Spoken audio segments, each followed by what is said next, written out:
रोमीहरूलाई पावलको पत्र। यो एउटा लामो र अति महत्त्वपूर्ण विषयहरू समेटिएको पत्र हो, जसलाई पहिले टार्ससका साउल भनी चिनिने व्यक्तिले लेखेका थिए। उनी यहुदी रब्बी अर्थात् गुरु थिए, जो फरिसी दलसँग आबद्ध थिए। साथै उनी मोसाको व्यवस्था अर्थात् तोरह र यहुदी परम्परामा समर्पित अनि जोसिला थिए। उनले येशू र उहाँका चेलाहरूलाई खतराको रूपमा देखे। तर पछि अचम्म तरिकाले जीवित भई उठ्नुभएका येशूसँग उनको जम्का भेट भयो अनि उहाँले उनलाई प्रेरितको रूपमा एक आधिकारिक प्रतिनिधि भई गैर यहुदी मानिसहरू अर्थात् अन्य जातिको बीचमा काम गर्नको लागि नियुक्त गर्नुभयो। त्यसैले उनी आफ्नो रोमी नाम पावलको साथ अघि बढ्दछन्। उनी तत्कालीन रोमी साम्राज्यभरि मानिसहरूलाई जीवित भई उठ्नुभएका येशूका बारेमा बताउँदै यात्रा गर्छन् र येशूका नयाँ समुदायहरू खडा गर्दछन्, जसलाई हामी मण्डली भन्दछौँ। अनि पावलले बेला बेलामा यी येशूका नयाँ समुदायहरूका विश्वासको वृद्धिको निम्ति साथै उनीहरूका बीचमा भएका प्रश्नहरूको जवाब दिनका निम्ति पत्रहरू लेख्दथे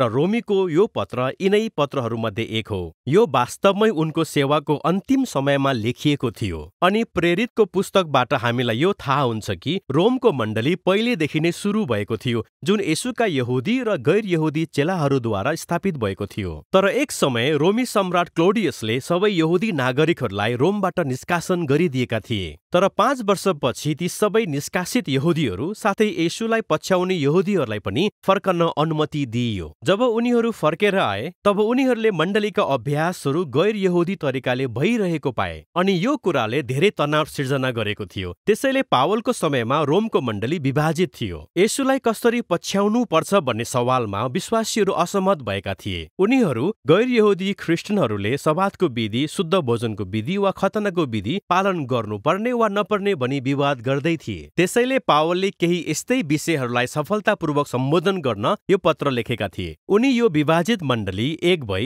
एउटा व्यावहारिक उद्देश्य पूरा गरेको चाहन्थे अनि उनको आशा चाहिँ रोमको मण्डली उनको मिसनको कामलाई धेरै टाढा सुदूरपश्चिम अर्थात् स्पेनसम्मै पुग्ने केन्द्र बन्न सकेको होस् भनी चाहन्थे। अनि यिनै परिस्थितिहरू थिए जसले पावललाई सुसमाचार अर्थात् येशूको जीवन, मृत्यु र पुनरुत्थानको असल खबर विस्तृत रूपमा व्याख्या गर्न उत्प्रेरित गराएको थियो। अब यो पत्र मुख्य गरी 4 खण्डमा विभाजन गरिएको छ, तर यसलाई सुसमाचारको लामो प्रवाहको एकीकृत व्याख्याको रूपमा प्रस्तुत गरिएको छ। पावल बताउँदछन् कि सुसमाचारले प्रथमतः परमेश्वरको धार्मिकता प्रकट गर्दछ र नयाँ मानवताको निर्माण गर्दछ, जसले इजरायल प्रतिको परमेश्वरको प्रतिज्ञालाई पूरा गर्दछ। अब यो भिडियोमा हामी 1 देखि 4 अध्यायमा रहेका विचारहरूलाई मात्र हेर्नेछौँ। पावल आफ्नो परिचय येशूको प्रेरित हुँ भनी बताउँदै सुरु गर्दछन्, जसलाई परमेश्वरले येशूको सुसमाचार अर्थात् उहाँ कसरी इजरायलको मसीह हुनुहुन्छ र परमेश्वरको पुत्रको रूपमा मृतकहरूबाट पुनर्जीवित हुनुभई सबै जातिहरूका राजा हुनुभएको छ भनी प्रचार गर्नको निम्ति नियुक्त गर्नुभएको छ। अनि येशू अब सबै मानव जातिलाई उहाँको प्रेमिलो शासनको अधीनमा रहन बोलाउनुहुन्छ। अनि पावलले बताउँदछन् कि राजा येशूको सुसमाचार सबैभन्दा पहिला विश्वास गर्नेहरूका मुक्तिको निम्ति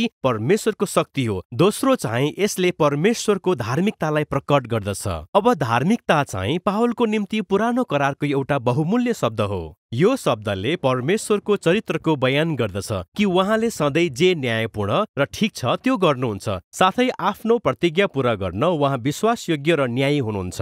अनि पावलले यो बताइरहेका छन् कि येशूको कथामा परमेश्वरले यी दुवै कुरा गर्नुभएको छ, तर कसरी? अब यहाँ उनले पहिला उत्पत्ति 3 देखि 11 अध्यायसम्मको लामो कथालाई रोचक तरिकाले पुनः बताउँदछन्। उनले सारा संसार र सबै जातिहरू पाप र स्वार्थको भुमरीको पासोमा फसेका छन् भनेर देखाउँदछन्। पावल बताउँदछन् कि मानवको हृदय र मन दुवै टुक्रिएका छन्। हामीहरू परमेश्वरबाट टाढा गएका छौं र मूर्ति पूजालाई अँगालेका छौं। यसको अर्थ सिर्जिएका थोकहरूमा आफ्नो अन्ततः पहिचान खोज्नु र ती वस्तुप्रति आफ्नो आस्था राख्नु जो वास्तवमा परमेश्वर होइनन्। यसले बिथोलिएको मानव जाति र विनाशपूर्ण व्यवहारको परिणाम ल्यायो र यसले केवल मानव जातिलाई धर्मी परमेश्वरको सामु दोषी बनाइरह्यो, जसको निम्ति इस्राएलीहरूले भन्न सक्छन् कि यो असलै भयो, किनकि परमेश्वरले हाम्रो जातिलाई जातिहरूको माझबाट रोज्नुभयो। उहाँले मिश्रको दासत्वबाट छुटकारा दिनुभयो। उहाँले तोरहको व्यवस्था दिनुभयो, सब्बातको, शुद्ध खानपानको, खतना जस्ता विधि दिनुभयो अनि यी सबैले परमेश्वरको पवित्र जाति भई कसरी जिउने भनी देखाउँदछ। तर पावल भन्दछन् त्यति छिटो त होइन। उनी तोरह र बाँकी पुराना करारलाई पुनः स्मरण गराउँदछन्, जसले यो देखाउँदछ कि इजरायल सबै जाति झैं पापी, मूर्ति पूजक र नैतिक रूपमा पतित भएको छ। इजरायलीहरू वास्तवमा अन्य जातिहरूभन्दा बढी दोषी छन् भनी पावल बताउँदछन्, किनभने तिनीहरूसँग लिखित व्यवस्था भएको कारण तिनीहरूले जान्नुपर्ने थियो। अनि पावल यसरी अन्त गर्दछन् कि सबै मानव जाति, चाहे अन्य जाति वा इजरायली, दुवै आशाविहीन भई पापमा जकडिएका छन् र परमेश्वरको सामु दोषी छन्। तर यो नै अन्तिम वाक्य होइन। येशूमा भएको शुभ समाचार नै परमेश्वरको प्रतिक्रिया हो।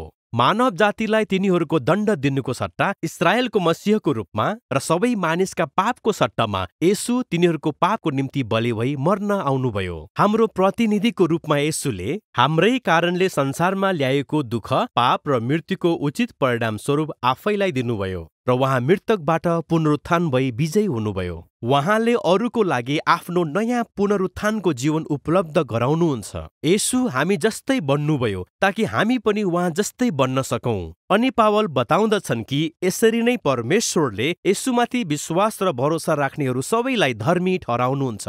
अब धर्मी ठहरिनु पुरानो करारको शब्द हो, जुन पावलको निम्ति यो अति महत्त्वपूर्ण छ, किनकि यो परमेश्वरको धार्मिकतासँग सम्बन्धित छ। यसको शाब्दिक अर्थ धर्मी घोषणा गर्नु भन्ने हुन्छ।